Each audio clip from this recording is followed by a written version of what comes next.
Assalamualaikum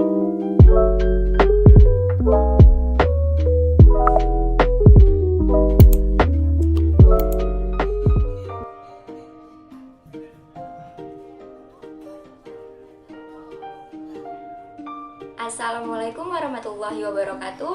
Halo semua, kembali lagi bersama saya Andira Nur Hasanah. Di video kali ini, saya akan menjawab tugas yang telah diberikan oleh dosen pengampu saya, yaitu Pak Rizal Pahlevi, LC/MSI, di mata kuliah Tarjamah Bahasa Arab 4. Pembahasan kali ini mengenai definisi tarjamah, konsep tarjamah, makna-makna dalam tarjamah, aspek-aspek bahasa, unsur-unsur tarjamah, proses-proses penerjemahan, urgensitas terjemah dalam ekonomi Islam, macam-macam terjemah, dan yang terakhir ada bentuk-bentuk uslub. Mari kita bahas. Yang pertama, saya akan menjelaskan tentang definisi tarjamah. Kata tarjamah berasal dari bahasa Arab, yang kemudian diadopsi ke dalam bahasa Indonesia menjadi kata terjemah. Jadi, arti kata terjemah menurut bahasa adalah salinan dari satu bahasa ke bahasa lainnya, atau berarti mengganti, menyalin, memindahkan kalimat dari satu bahasa ke bahasa lain. Di sini dalam konteksnya yaitu bahasa Arab ke bahasa Indonesia. Konsep-konsep penerjemahan. Seorang penerjemah harus menerapkan 3 konsep sebagai berikut. Yang pertama, penerjemah harus sesuai dengan konteks bahasa sumber dan bahasa sasaran, di mana bahasa sumbernya adalah bahasa Arab dan bahasa sasarannya adalah bahasa Indonesia. Contoh katanya ada kata sayaron dari bahasa Arab yang bisa diartikan dengan kata mobil atau musafir jika diartikan ke dalam bahasa Indonesia.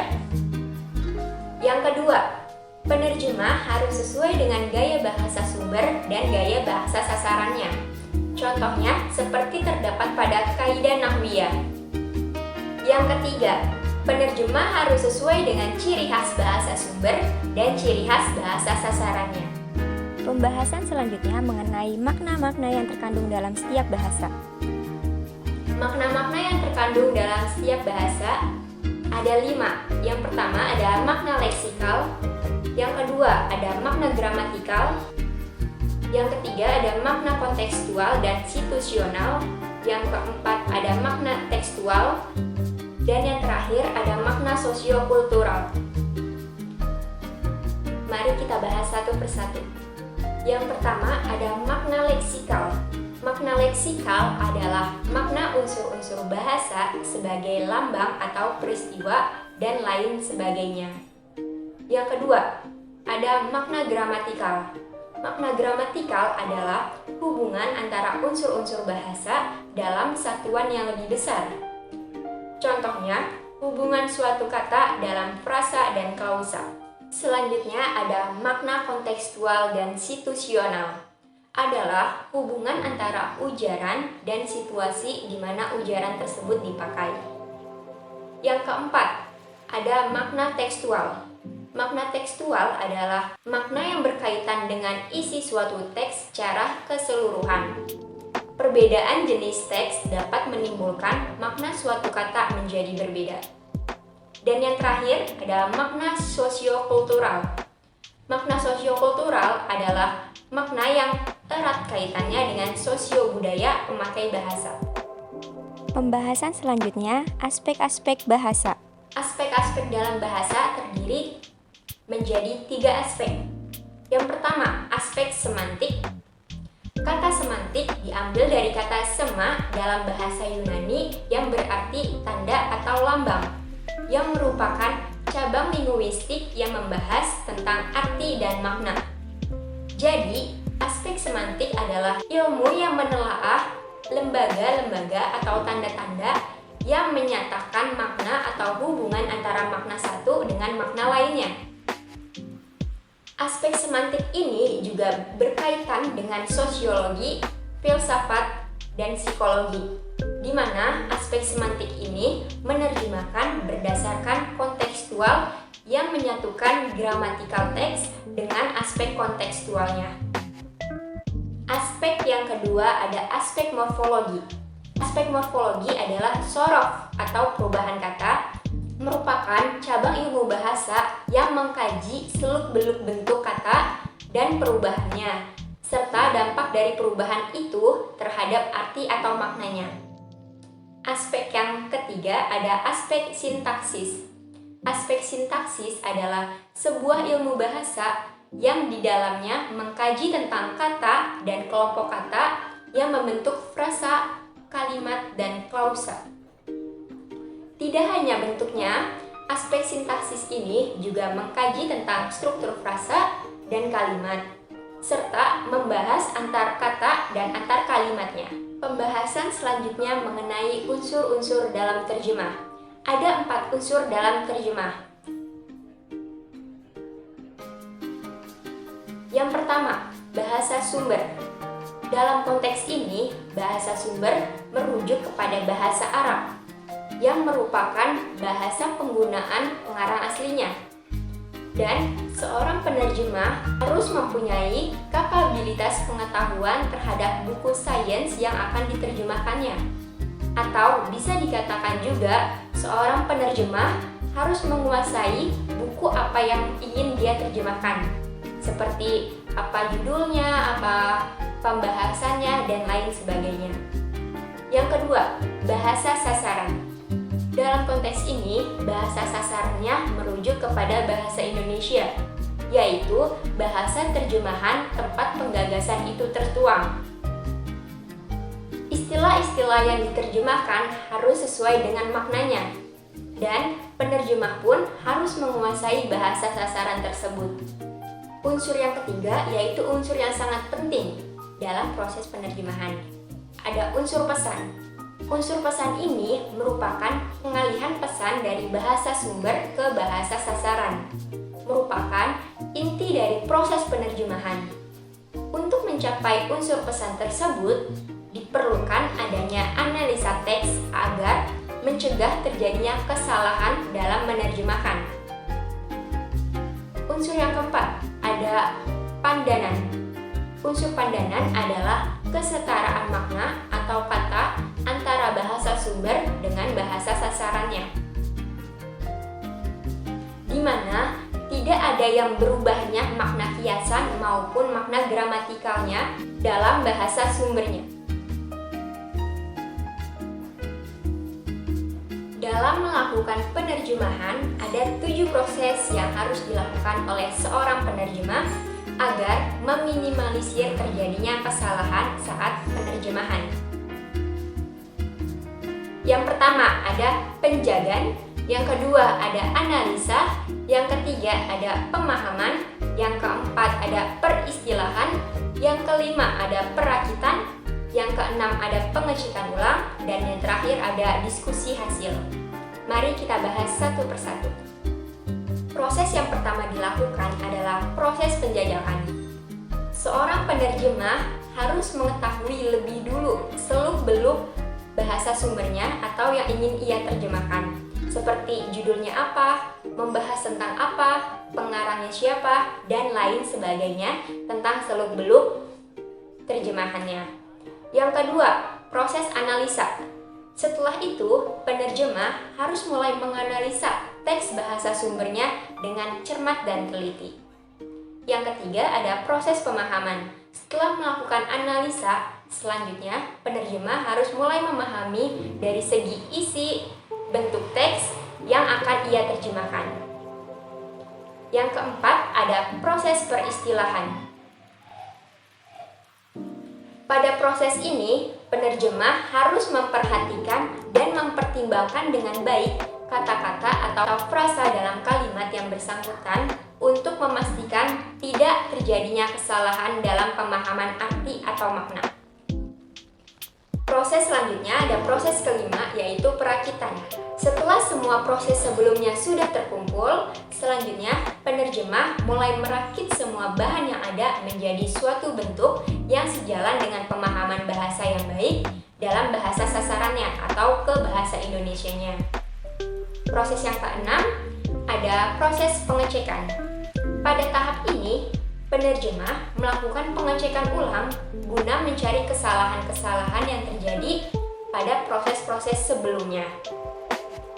Dan proses yang terakhir ada proses diskusi hasil, di mana pada proses inilah yang menentukan hasil terjemahan tersebut layak atau tidaknya.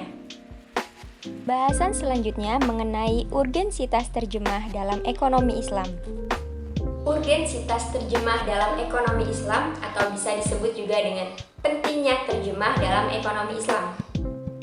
Menguasai terjemah dalam bahasa Arab merupakan hal yang penting bagi mahasiswa perbankan syariah seperti saya.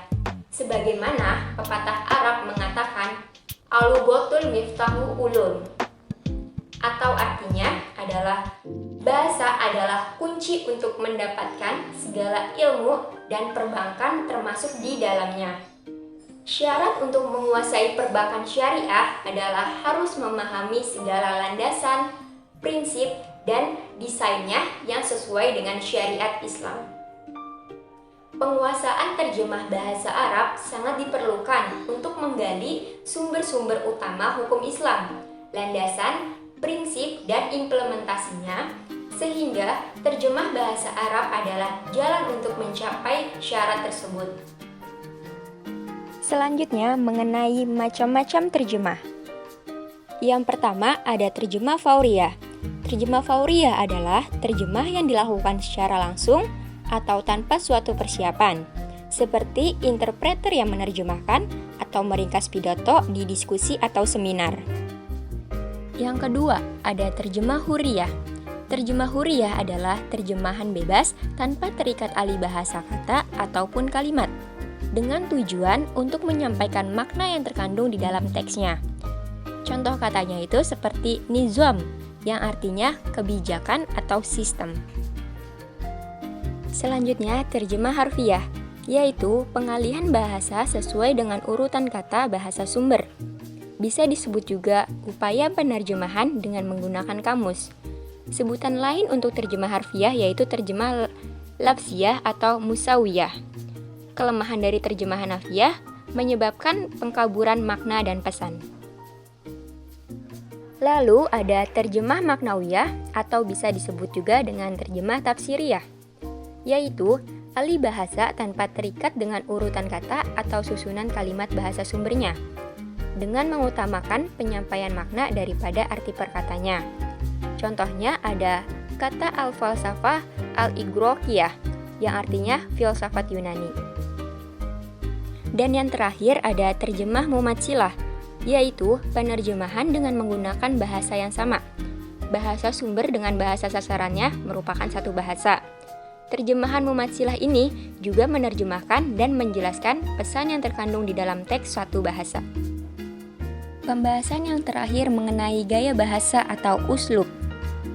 Salah satu ciri pembeda antara satu bahasa dengan bahasa lainnya adalah pola atau bentuk kalimat khusus, yang bisa disebut juga dengan gaya bahasa. Nah, dalam bahasa Arab, bentuk kalimat khusus atau gaya bahasa tersebut disebut dengan uslub. Uslub ini memiliki 8 bentuk yang harus kita ketahui. Mari kita bahas satu persatu. Yang pertama ada uslub syarti. Uslub syarti adalah bentuk kalimat yang di dalamnya terdapat adah, yakni perangkat baik berupa huruf, lafaz, atau apa saja namanya, yang dengan perangkat ini terjadi ikatan antara dua kalimat. Adapun dua kalimat yang sering berikatan, yang pertama disebut dengan kalimat syarat, yang kedua juga disebut dengan kalimat jawab atau jawabu syarti. Yang kedua ada uslub qasam. Uslub qasam terdiri atas adat qasam, muqassam bih, muqassam alaih, atau disebut juga jawab qasam. Contohnya ada adat qasam pada contoh tersebut adalah huruf waw, sedangkan lafaz jalallah disebut juga dengan muqassam bih. Dan kalimat lainnya merupakan muqassam alaih. Selanjutnya ada uslub madi dan zami. Secara bahasa, madi artinya pujian atau ungkapan perasaan senang dan simpatik. sedangkan zami adalah antonimnya dari madi, yakni ungkapan kebencian dan tidak simpatik. Kata yang dipakai untuk mengungkapkan dua perasaan tersebut biasanya ada ni'ma dan habaza untuk yang senang, serta bi'sa dan la habaza untuk ungkapan ketidaksukaan. Ada contoh katanya seperti